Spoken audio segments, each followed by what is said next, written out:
104.7 The Cave. KKLH, Marshfield, Springfield. A proud member of the Kansas City Chiefs radio network. Touchdown, Kansas City! Now, it's time for Ned Talk. Can you believe it? It's mid-November, and the weather's beautiful. I mean, it's gorgeous outside. I shot my voice working in the yard. I am Joe Westen. I'm kind of the cat wrangler around here, and I'm joined by our birthday boy, Ned Reynolds. Happy birthday, Ned. Thank you. That's very nice of you to say. Thank you.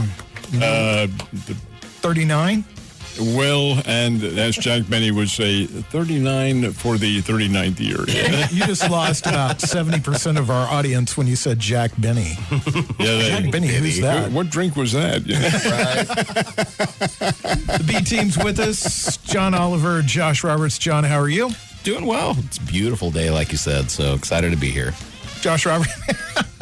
Sorry, I had to stop. I'm so excited to be here. Josh Roberts, how are you? I'm also excited to be here. No, yeah, it's great.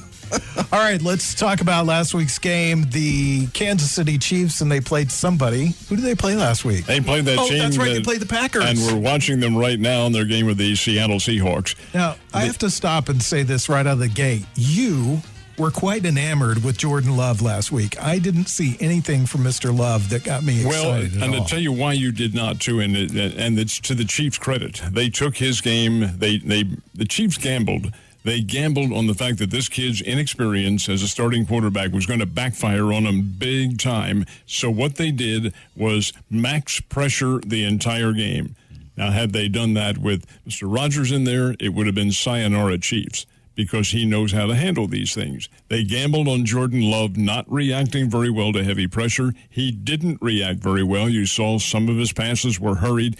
Love is a good player, but he doesn't have quite the acumen yet to be able to enhance his game to a professional or to an NFL level. He will in time, and he better, because I don't think Rodgers is going to be with the team next year. But over and above all of that, it was to the Chiefs' credit that he didn't show very well. This is the second consecutive week that the Chiefs' defense has shown up and played extremely well. Mm-hmm. Your thoughts? Are they better, or are they just playing bad teams? No, they're better. They're better.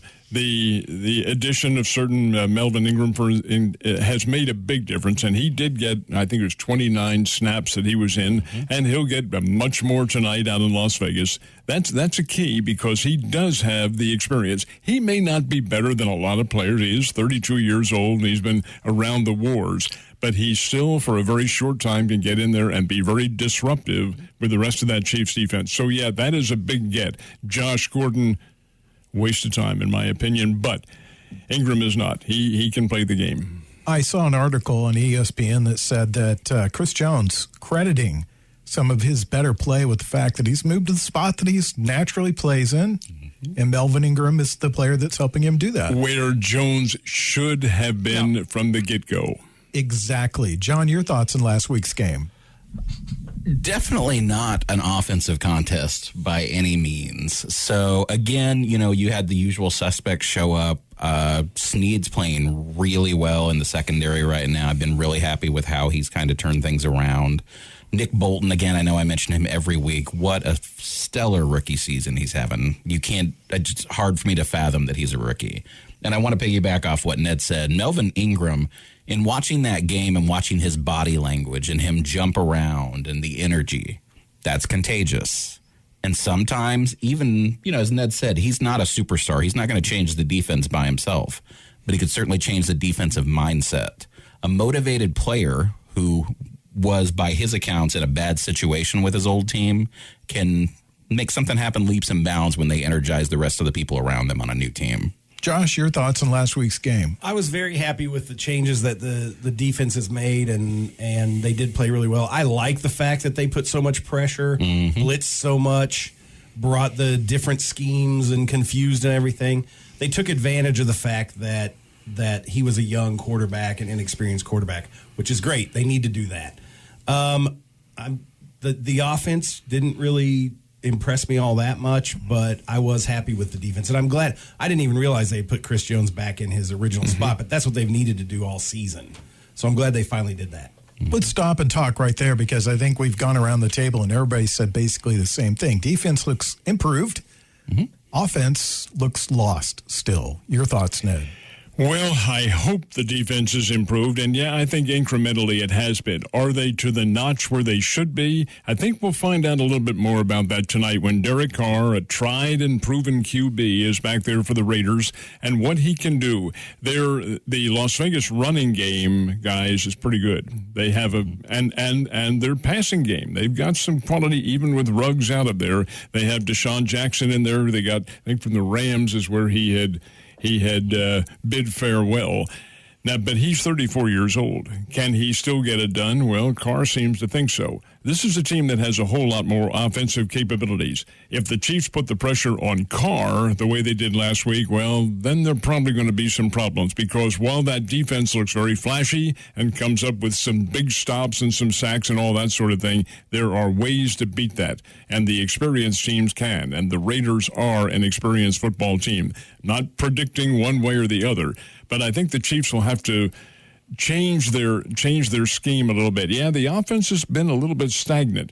I heard Tony Romo say the other day that it happens. I mean, when people are around for so many years, you go through slumps. He says Patrick Mahomes will be just fine and the Chiefs will be just fine. They're going through a down period right now. Yeah, I buy that. You see that with baseball teams, saw it with the Cardinals this year. Here the Cardinals had all these all-star pros on there and all that sort of thing. And what are they, barely 500 until they went on that 17-game winning streak? Okay, that can happen. That may or may not happen to the Chiefs because football is an altogether different perspective in terms of its rhythm. But by the same token, Kansas City can do some things. Can they do them against a Raiders team that will be very motivated? This is a team that's been through a lot of disruption, and they want to prove themselves. I think it'd be a very interesting test.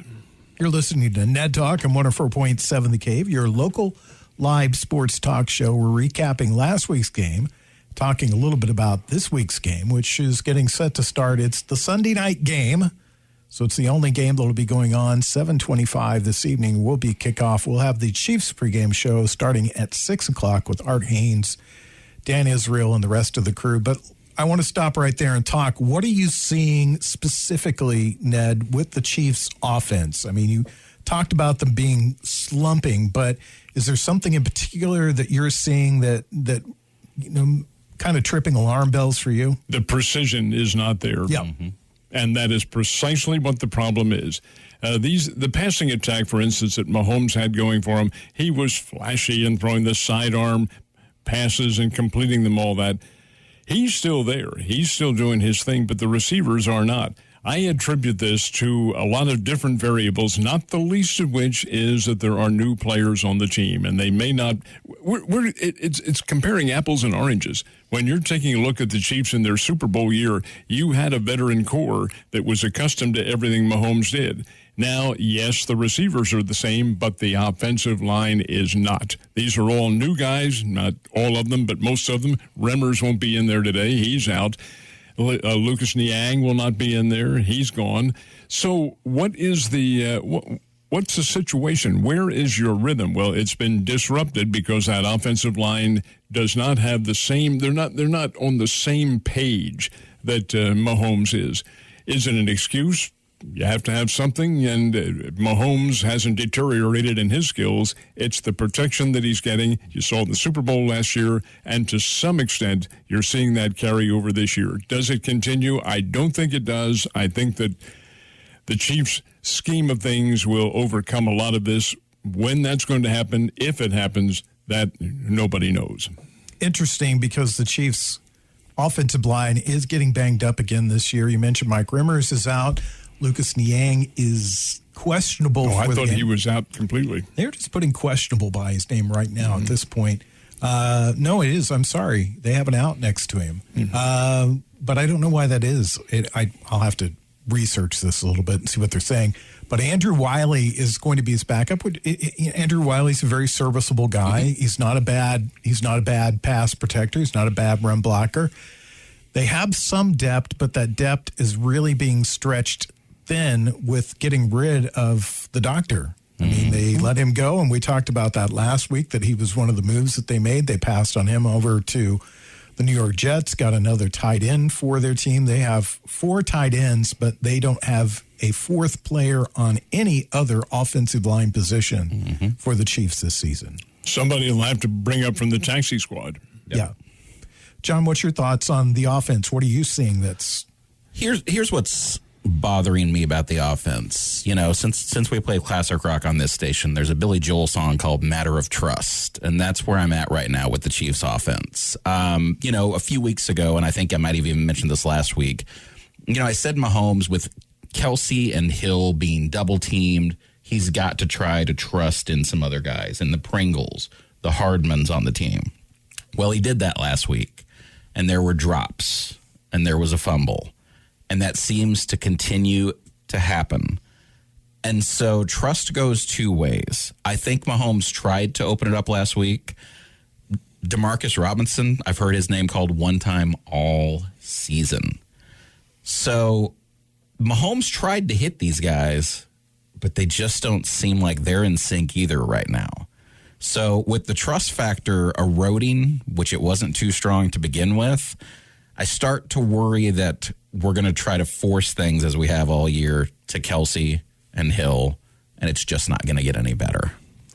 Josh, what are you seeing that kind of stymies you? Here's what I see. The Chiefs average over 5 yards a carry when they rush the ball. We talked about that last week. This past game, they started off doing that. They were running the ball very effectively. They had 2nd and shorts, 3rd and shorts. They were making first downs. But what bothers me about their offense, and I put this squarely on the coaching staff, is their play calling goes crazy. They'll get a couple of first downs. They'll have a 2nd and short, and then they decide to throw it 50 yards down the field, and then it's 3rd and short, and then they throw it 50 yards down the field again, and then it's 4th and 2, and they punt. Their play calling is terrible, because when they did the short passes over the middle, short passes in the flat, and the running game, they had good success against the Packers. And then they would just abandon it. And they'd have 3rd and 7 or 3rd and 9, because on second and long, instead of running the ball when they're averaging 5 yards a carry, they would try to throw it for a touchdown. That's what I see as the problem with their offense. Do you think let me ask everybody at the table right now, do you think that's a product of play calling, or do you think it's a product of Patrick Mahomes? That is a very good question. Mahomes has been given a lot of freedom by the Kansas City coaching staff, but Eric Bieniemy is also a very highly regarded offensive coordinator on this team.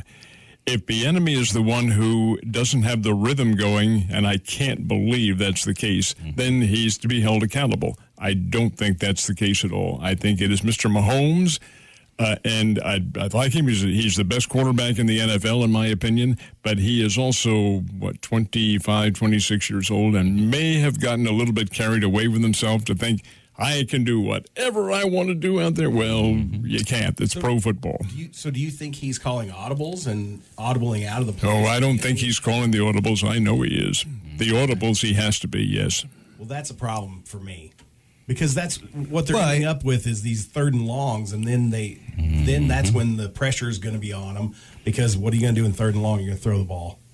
Well, I think when you look at the team, they have several plays designed, and the checkoff is here, here, here. But he's not checking off anymore on some of those plays. And what scared me about Patrick Mahomes early in his career, and something I said, this guy, if you listen to any of our shows 3 years ago, I would say this guy was great because this, and this. And one of the things always brought up, he is a gunslinger, but he doesn't have that Brett Favre, I'm just going to throw it up, and we're going to see what happens. And this year, you're seeing a lot more, I'm just going to throw it up, and we're going to see what happens. That's exactly right. But, Joe, keep in mind now, there was a precision to what he did 2 years ago and last year. And that precision was all based on timing. You're throwing to spots on the field, and that precision is not there. And it's because the offensive line is maybe a hairbreadth of a second off in their timing, and it's not giving him time to adjust. And I think he's letting go of the ball a little bit sooner than he had been. Receivers aren't adjusting the way they should be. I think it's a matter more of the offensive line than anything else. You really think it's the offensive line? I think they are trust it. The trust factor is so important in any level of athletics. I agree, yeah. And no, I think he is probably hurrying just a little bit too much, and as a result, then you're seeing incompleted passes off the shoulder pads and off the helmets and things like that. That I'm of the opinion it is based on that in and of itself. What do you think the solution is? For the offensive line to become, and I don't think you can accomplish this in just 6 weeks or whatever the case is, but to become a little bit more cohesive, to have a veteran offensive line in there that is accustomed to what the Chiefs' game plan is. That's not to say they don't know the playbook. They do. Mm-hmm. They have to. They wouldn't be in that position otherwise. But again, it's a rhythm. It is and you see this with any good team. Look at and we'll use this at the college example. Look at Missouri State. Their offensive line is so vastly improved over what it had been because their timing is in good shape. They have the horses to do it, of course, but their timing is so good, gives the quarterback time. There's confidence between the two of them. I just see a lack of that in Kansas City. John, your thoughts quickly. My quick thought is, if you would have told me we were in week 16 or 17 and Mahomes had 10 interceptions, I would have said, it's kind of a down year for him. He's got 10 interceptions right now through half a year, so I'm not going to absolve him of blame on this. There have been a lot of bad throws, Joe. Yeah, Josh, your thoughts? Oh, I agree with that. And I know it's still hard for me to – I feel like the coaching staff has to take part of the blame for the play calling in this situation. Mm-hmm. Well, Steve Spagnuolo is off the hook for the for 1 week. For the time being, we'll be back in just a minute with more Ned Talk.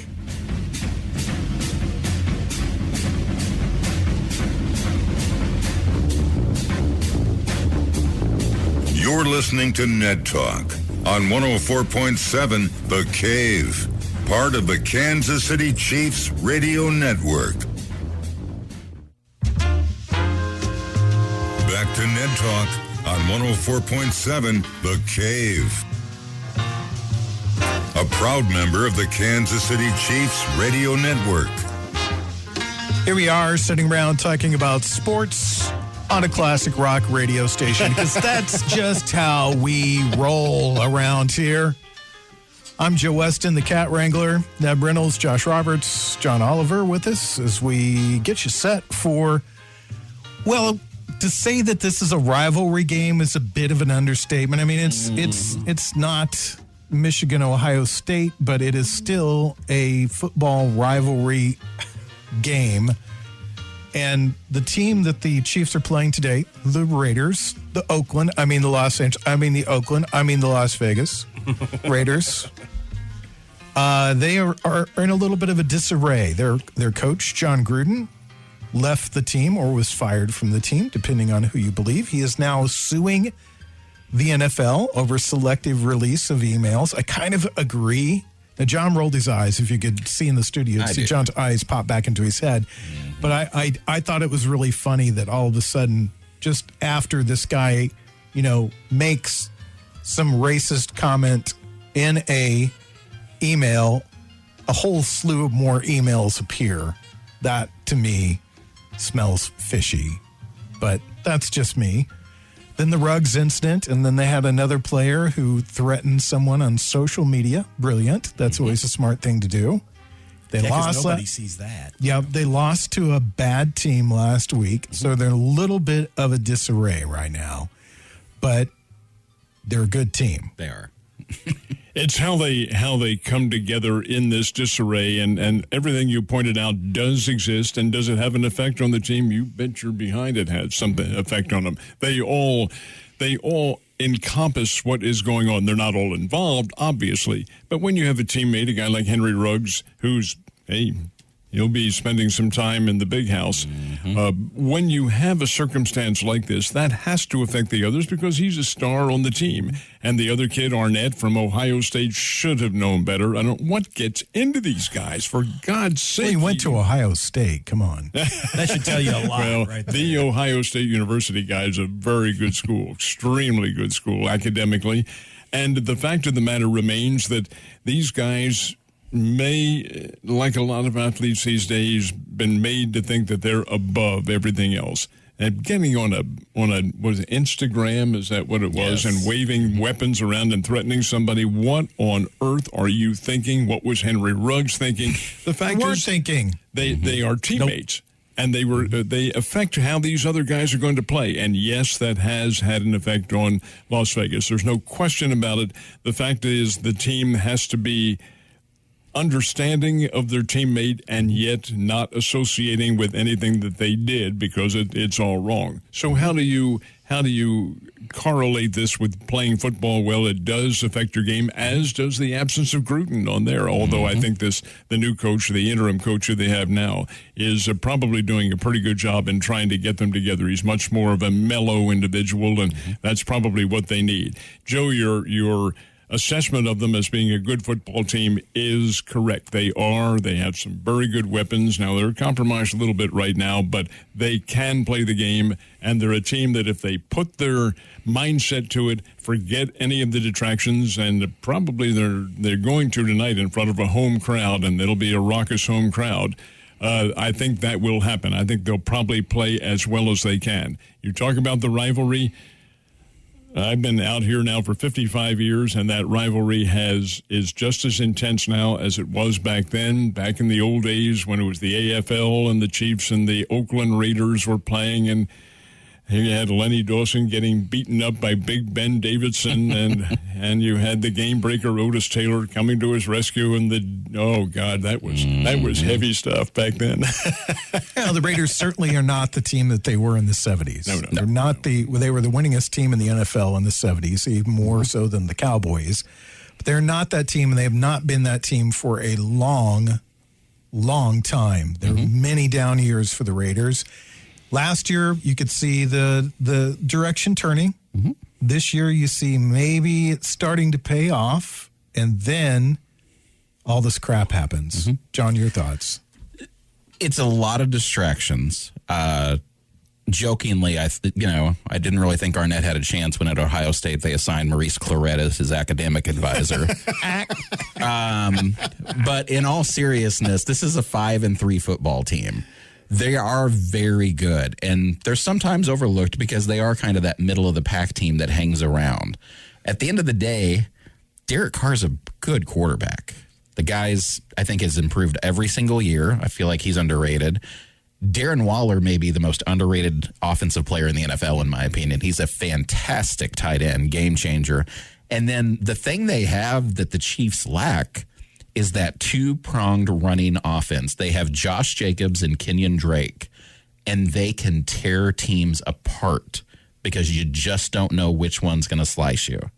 So, and then defensively, the Raiders have always been a traditional defensive powerhouse. It's not the same as it, was in the 70s or even the early 80s, Joe, but they're still a very good defensive team. So I don't want to take anything away from them. Last week was a tough loss, but they were 5-2 before that point. I mean, this is a good football team. The loss of Ruggs hurts, but I think they'll have other guys that step up. I don't think this is the death knell for them at all this year. What do you see? What do you think you're going to see from the Raiders tonight, Josh? Well, I'm a little worried about it because they are a good football team and they've had all this adversity. And they're still in the hunt, and this is a big rivalry game. And if they can put all of the distractions aside, like Ned was talking about, and just play football, they are the best team in our division. And so the Chiefs are going to have to play a near-perfect game to win, I think. Perfect game? Near perfect. Near perfect game. Do you think that's possible for the Chiefs at this point in the season? Ned? Who knows? There you go. Very succinct. I like that. They've had flashes of very good football. Games against a Washington team that I didn't think was very good, but look at the way they've come back. I thought the Chiefs looked very good against them. I thought they looked a little better than good against the Philadelphia Eagles. It was a high-scoring game. They got victories there. And they've gotten victories over the Giants and the Packers. The Packers one, you have to view a little bit with a jaundiced eye, but the New York Giants game bothered me a little bit because they could not really manufacture any kind of consistent offense. But can they win tonight? Well, Giants were the team that beat the Raiders last week. That's correct. That's they were. I think what you're seeing for a lot of teams in the NFL is that there's these almost star combos that teams have. And if one or two players go out of that combo, I mean, look at New England today. Gronkowski couldn't play. Their star Antonio Brown couldn't play today. So they get beat by Washington, a team that they should handily beat. You look at Seattle. Seattle's on in the studio while we do the show. I'm sitting here thinking the best quarterback in the NFL could be Russell Wilson. And if Russell Wilson had somebody to protect him all of these years, he could have been the best quarterback ever because he's an extraordinary football player. You look at Green Bay. They did not look like a world beater football team with Jordan Love at quarterback. You look at the same thing with the Cowboys when Dak Prescott went out. They did not look like a world beater team. You lose a couple of these pieces from your team, and the same thing goes for the Chiefs.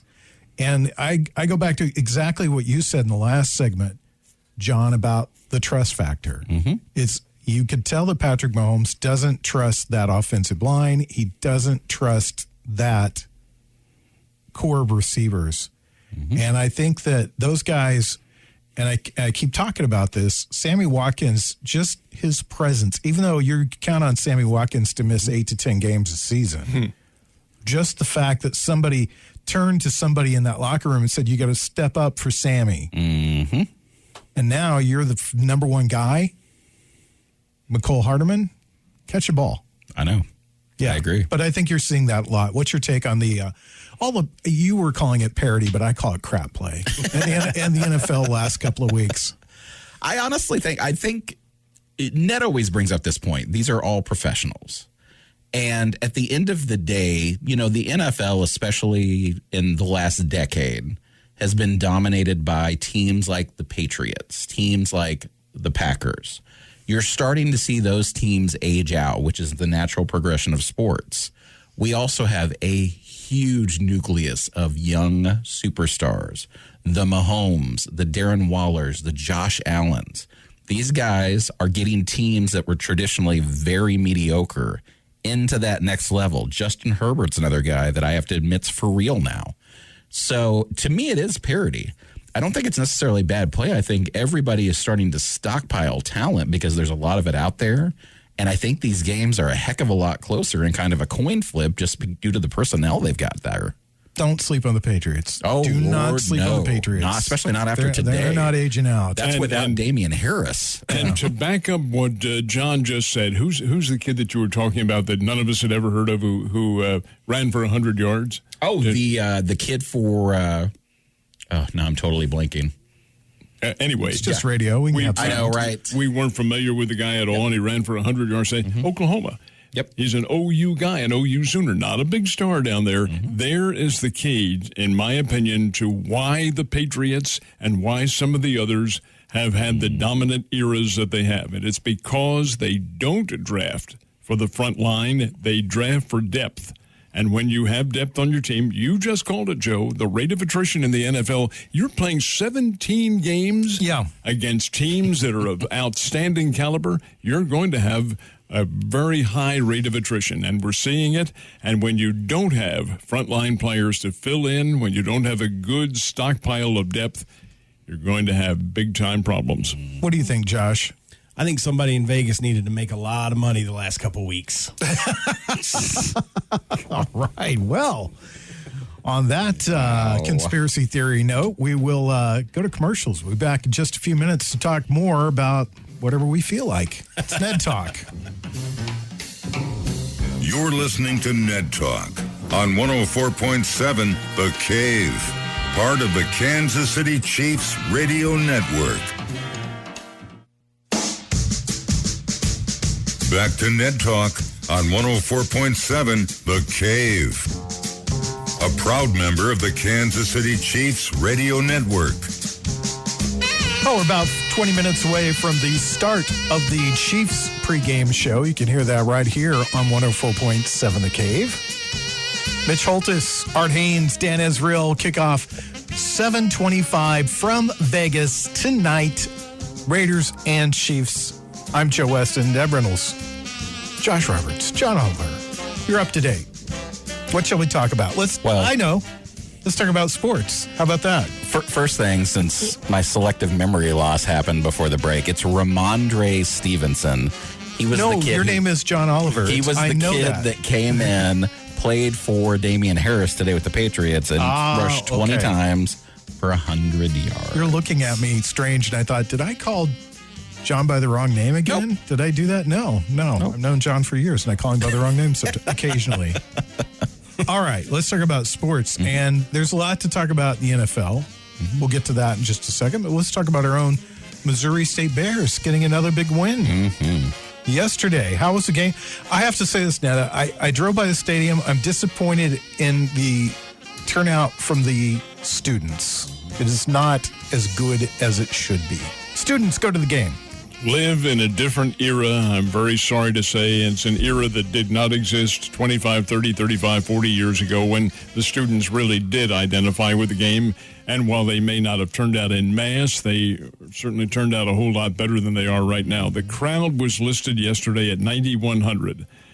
That's not how I observed it from down the field. It looked more like about 2,000 less than that, maybe about 7,000, somewhere around there. But then again, who knows? And not counting the tickets. The support, this is a very, very good football team. Yes. Missouri State is not a fluke, folks. Now, they are living on the edge of a sword. They have played every one of these games close, and they've had to pull them out in the end. But the fact is, they have rescued these games. That's because the QB, Jason Shelley, is a very fine quarterback. He is an astute kid, has a good focus. I'm told he has another year of eligibility remaining, and that would put Missouri State at, among the top teams in America, 1AA. They can play the game. They know what they're doing. They have quality athletes out there. They have won their way into the playoffs. I don't care if they ended the season right now. They're in the playoffs. Their game next weekend it's a non-conference game, number one, and it's kind of I hate to say throwaway. That's not it. It's on the schedule to be played, and Dixie State has played some very good teams. They are in a transition year going from D2 to 1AA. They're actually a former junior college that's trying to play big-time football. Well, the transition's a little bit on the difficult side. They played the likes of Delaware, Sam Houston State. They played Sacramento State, a lot of teams from the Big West. They did get a win last week, and they won 62-21. You say, wait a minute, this team's explosive. It was a D2 team. They played Fort Lewis out of Colorado, and I don't think Fort Lewis is very good. Dixie State is not. They have been thumped big time. Sam Houston State, the number one team in America, played them 3 weeks ago, beat them 59-2 or something like that, or 59-3. The Bears are going to go out there to St. George, Utah, and play them next Saturday night. And I'd be amazed if the Bears don't rack them up big time with a lot of scores.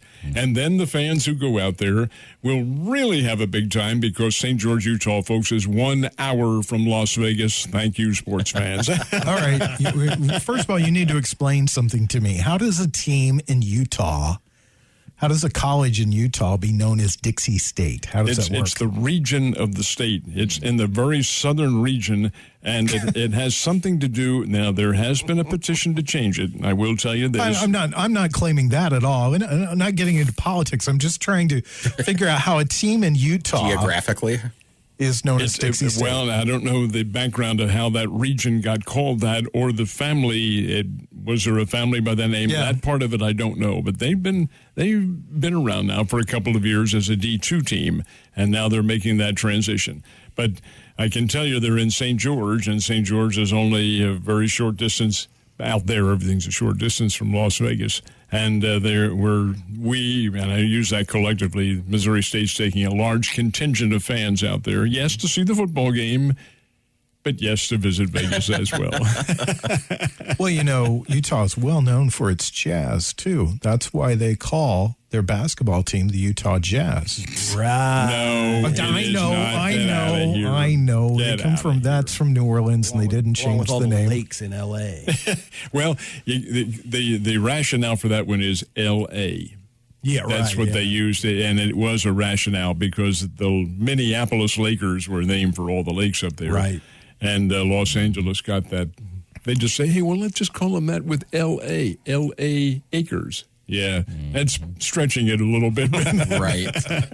Riveting game going on right now between Green Bay 3-0 over Seattle in the third quarter. Two rusty quarterbacks playing today. I'd like to personally apologize for anyone watching this game of the battle of who could care less.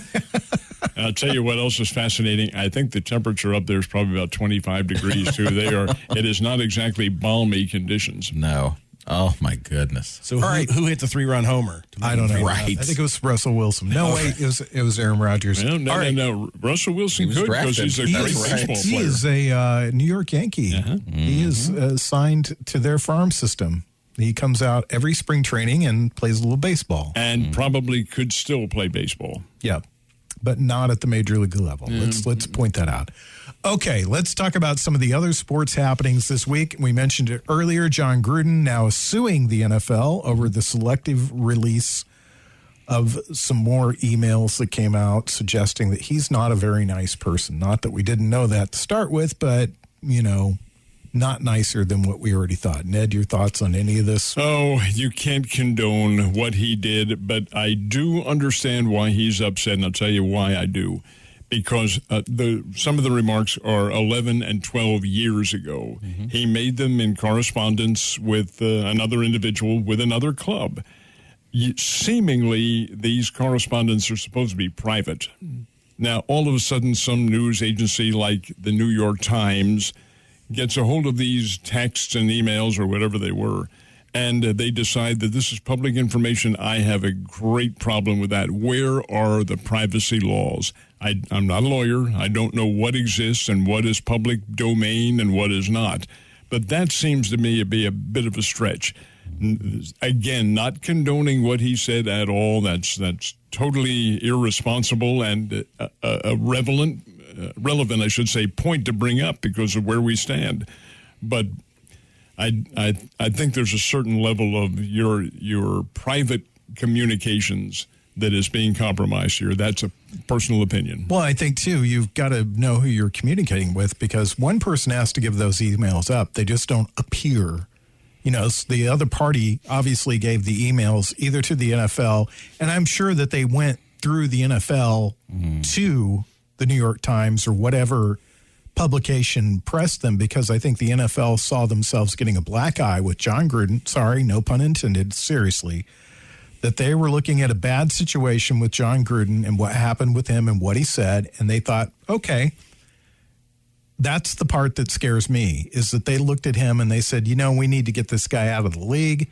There's one email. Let's see if we can find some more because the NFL has an army of attorneys and investigators out there. But again, does that excuse a privacy factor being compromised? If, again, one party gives up those emails. If you send an email to me, and I give it to somebody, then there's nobody stopping me from doing that. And then again, that goes back to I don't really think it's the age we live in. I just think it's just people and their lust for money or lust for whatever that they're going to get out of this. I know you're not a John Gruden fan, John Oliver, but your thoughts? I'm not. So I see where Ned's coming from. I do feel like this was a pretty premeditated witch hunt on the part of Goodell and company. Goodell's made no secret of the fact that he's the sheriff in town, and if he doesn't like someone or if someone doesn't fit what he wants, he makes an example out of them. I'd also like to apologize for the village that's missing its idiot in John Gruden. But at the same time, I don't necessarily agree with how this was handled entirely. Your thoughts, Josh? It's a bit of a mess. Talking about privacy laws and where does that fall with email and that kind of thing.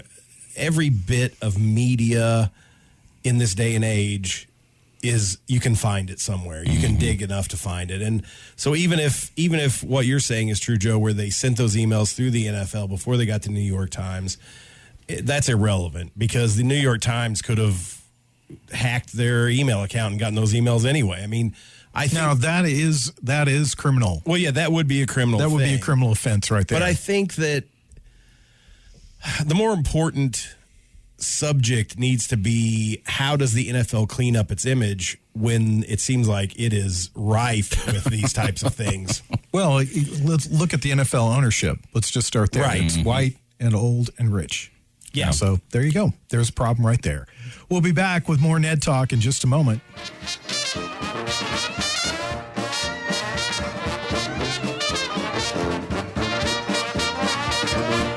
You're listening to Ned Talk on 104.7 The Cave, part of the Kansas City Chiefs radio network. Back to Ned Talk on 104.7 The Cave, a proud member of the Kansas City Chiefs radio network. A little bit of house cleaning to do before we head into our picks. Let me just mention we'll be on next week at 1 o'clock for Ned Talk as the Chiefs will take on was that right? No, we'll be on at 1 o'clock. That's right. They take on the Dallas Cowboys. It is a 3:25 game. Also want to say happy Veterans Day to all the veterans out there. Ned Reynolds, a veteran. So happy birthday and happy Veterans Day to you. Let's do our picks. First, though, really quickly, I do want to mention, too, that our player of the game is brought to you by Morrison, Webster, and Carlton. I think all of us can agree. Tommy Townsend, player of the game last week. Let's do our picks real quickly. Ned, who do you got in the game tonight? I have to think the Chiefs pull this one out. Maybe a very close game, maybe a relatively high-scoring game, but I think the Chiefs will win it, and I'm going to guess maybe 31-28. 31-28, close game. John. I'm going to hope I'm wrong in my pick, but I am going to pick against the Chiefs in this one, and I'm going to give it to the Raiders 24-13. Ooh, that's a handy win for the Raiders. Josh. Ooh, I want the Chiefs to win. I want them to win 20-13. So let's go with that. Could you see Nick Saban as the coach of the Raiders next year? No. I could. I could. No, he's not going back to the NFL. They'll pay him like $1 bajillion. He was terrible as the Dolphins coach. He's a terrible human being too. Besides, I mean, he fired that lady in the Miami organization because he set this rule. He said, "Don't talk to me in the mornings. Just don't talk to me." And there's a lady that worked with the Miami organization for literally years as a secretary. And she said, "Good morning, Mr. Saban." Went to his office, called somebody and said, "Fire her." Oof. And they did. And there has to be more to it. And Dan Marino, he didn't want to be spoken to by anybody because he's an arrogant, you know what. And Dan Marino was like, "Look, I'll give you a job. I'll take care of you because this is just ridiculous." So my pick is for the Chiefs. I think they're going to win, and I think they're going to win easy tonight, 28-13, because I think the Raiders are still in disarray, and the Chiefs ultimately are a better team than the Raiders. So get set. The pregame show is getting ready to start. Art Haynes, Dan Israel, Mitch Holtis, this all happens right here on your home for the AFC champion Kansas City Chiefs, 104.7 The Cave. Goodbye, guys.